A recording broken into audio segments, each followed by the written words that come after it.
Hey guys, Fire here, bringing you another hardware review. Today I'm going to be reviewing the latest gaming mice from Turtle Beach, the KONE 2 and KONE 2 Air. First and foremost, you're probably thinking Turtle Beach doesn't make gaming mice and they mainly do headsets. Well, Turtle Beach used to have the brand Rocat partnered with them and they absorbed them over the past year, so anything that was Rocat branded is now Turtle Beach branded, so these are kind of the sequels to Rocat's KONE and KONE Air. They came out a year or so, maybe a little more than a year ago. But anywho, the latest lineup in their not headsets, gaming mice. So I'm going to start off by talking about the KONE 2. So we're going to move this one out of the way, and we're going to introduce that nice KONE 2 mouse. So the KONE 2 comes in at a price of $70. It is a fully wired mouse that is actually really nice and really well done for the price. Features Titan optical switches, AMO intelligent RGB lighting. It glides really well while you're using it, as well as you have a ton of customizable inputs and multiple gaming profiles that you can do for the mouse. Now, it might be a little hard to see with the white and the camera angle, but I'll try to get it here so you can see it the best I can. It features RGB that runs kind of up the sides of the mouse in the wheel as well. There's no RGBs on the bottom, but realistically you don't need it. But it does feature that traditional kind of gliding pads that we've been so used to that also feature the greatest peeling experience. You'll kind of get to see them if you've used any of these mice before, and they slide really well across your surface, as well as it comes with a nice braided cable that has honestly pretty good range. So much range that I have probably a good foot and a half of it that's just wound up in a ball under a little bungee cord for it to kind of function with, but it's been a super good, reliable mouse for me. Now, I've mainly been using gaming mouse for productive purposes, not as much gaming, because, again, I'm mainly a console gamer, but really, for me, the KONE 2 has been a really solid daily driver. I've been using this and the KONE 2 Air across both of my computers for multiple hours every day, so they've been getting thoroughly tested now for a good couple weeks as I've kind of been running them through kind of the paces and seeing how I like them. Now, again, this is wired, so you don't have to worry about any battery life or anything, but it's got really good, comfortable feel. I love the feel of the wheel, although it feels kind of plasticky, it still feels good. It's very much following in line with recent mice. So if you've purchased any of their recent ones, probably not one that you need to necessarily jump up to from a generational standpoint. But if you're a few generations behind and wanting to get something newer, for $70, this comes in at a really good price point. It's also available in black. They sent me over the white one for this review, and they honestly send me random colors all the time. Just a quick glimpse at the back of the box, you'll see it's got NVIDIA Reflex, as well as just a bunch of other literature that you can always find on Turtle Beach's website for kind of some of the key features. But with that being said, let's move over to KONE 2 Air, and if you hang out to the end of the review, I'll kind of give you my overall thoughts and opinions on both of the mice, but let's get this KONE 2 out of the way and introduce the nice KONE 2 Air. Basically, what's the difference? This is wireless. It's basically got all the fun features, as well as a wireless Bluetooth capabilities.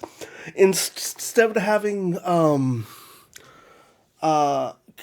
basically a wired limitations, it's got up to 350 hours of battery life. I have charged this thing maybe 2 or 3 times. It lasts ridiculously long, so it's pretty nice. It features the same Titan optical switches, AMO RGB, as well as the customizable buttons, all packaged to basically just give you everything that you're getting in the KONE 2, just kind of bringing it to a nice wireless standpoint. It comes packaged with a USB-C cable, so you can plug it into charge when you're not using it at the front. It also features that same responsive kind of system that you've got when it comes to tracking your movement, and glides really well across your table as or surface. So as long as you got a good mouse mat, I'm using this Secretlab MAGNUS desk, so my whole desk is a mouse mat. So kind of nice that these fluidly glide across them. One of my biggest highlights has just been the way they've done these kind of pads at the bottom of their mice. over the years. It's been really nice. It's just as ergonomic as the other one, so I'll kind of give you a little bit of a side-by-side comparison. They're pretty much the exact same mouse. It's just wireless versus wired. So this one comes in at a price point of $120. It features that same black and white color palette, so you can kind of get to mix those between the two of them. The buttons are super responsive. I will say that this has the ability to kind of turn the wheel. So what you don't get on this one is you can actually turn the kind of glide wheel to be very just moving on its own, or you can have it be kind of click. So I don't know if you guys can hear this, but kind of gets a little challenging to see. Let's move this next to my mic so you can kind of, maybe you can hear that. I don't know if you can or not, but you'll see where it kind of just ticks a bit. Versus having that glide feature. That for me is just a nice little touch that they don't really talk about a whole lot. And overall, I think these mice are both really well designed. I love that, and I feel like that over the generations of mice we've seen, the ergonomics just continue to improve and get better and better between them. And I love that they're not necessarily sacrificing features from, you know, the one price point to the next. Really, the big differences are just wireless versus non-wired, and then kind of the mouse wheel. Everything else is fairly, you're not going to notice a whole lot. I'd say the one that I enjoy using probably the most is the wireless one. It's just kind of nice to have that freedom to zigzag and not kind of be like stuck behind a cord. Although I do use, I don't know if they still have them, but they have Rocat came out with like mouse cord bungees, which are kind of a neat little kind of thing that you can throw in the bunch if you want. But yeah, that's kind of my overall thoughts and impressions. I think both of these mice are solid pickups for anyone who needs to pick up a mice. The KONE series has been an awesome brand of mice from coming from Rocat to Turtle Beach. I think overall the quality continues to get better and better over the years. You don't necessarily need to jump between generations, but if you're a generation or two behind, you'll notice a little bit of quality and improvements between skipping generations.